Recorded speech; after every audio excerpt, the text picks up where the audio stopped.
This Good Morning Northwest morning sprint is brought to you by Bill's Heating and Air Conditioning. 6:53, time to get you ready to take on your Friday and your weekend here in the morning sprint. Sydney Charles is live with the latest on that toxic train derailment in East Palestine, Ohio.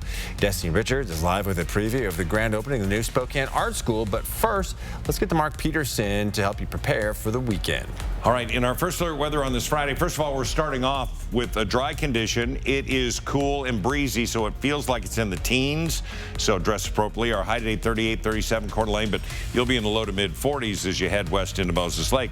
Forecast radar, we're going to see the scattered showers coming in this afternoon, more prevalent into the mountains. And tonight, we're going to get another round of snow. You'll wake up to that Saturday morning.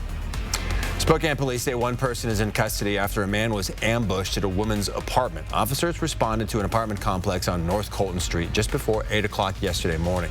They say a man called 911 saying he met a woman at a casino overnight and went back to her place. That's where he says he was robbed at gunpoint.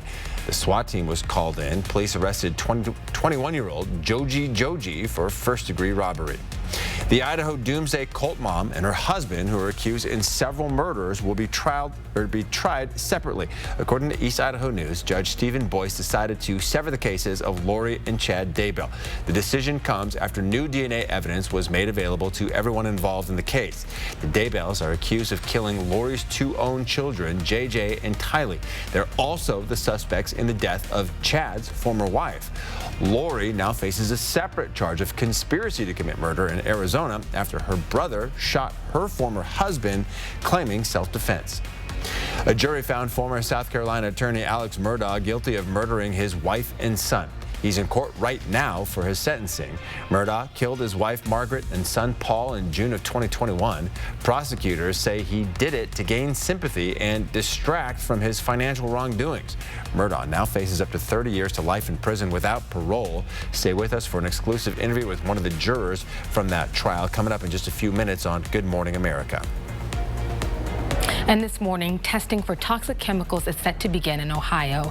The EPA will now require Norfolk Southern to start testing directly for chemicals in East Palestine following the train disaster last month. And Norfolk Southern has now agreed to a request from Transportation Secretary Pete Buttigieg to join the so-called close call reporting system. It allows employees to confidentially report safety concerns, something the company says it's previously done on its own. Well, Lisa Brown, the outgoing Washington State Commerce Director, has announced she's running for mayor of Spokane. Brown shared the announcement at the Women's Club of Spokane yesterday. She says Spokane needs to tackle crime and homelessness more effectively than it's been done over the past several years. She says the city needs to work to prevent people from becoming homeless. Brown believes rising rents and low vacancy rates are pushing more people into that situation. You can find out Mayor Nadine Woodward's response to Brown's comments on our website, KXLY.com. In Idaho, some lawmakers are working on a bill to ban drag performances in public places. Just yesterday, a similar law passed in Tennessee. The Tennessee Senate passed a bill to limit adult cabaret performances on public property, becoming the first state to do so.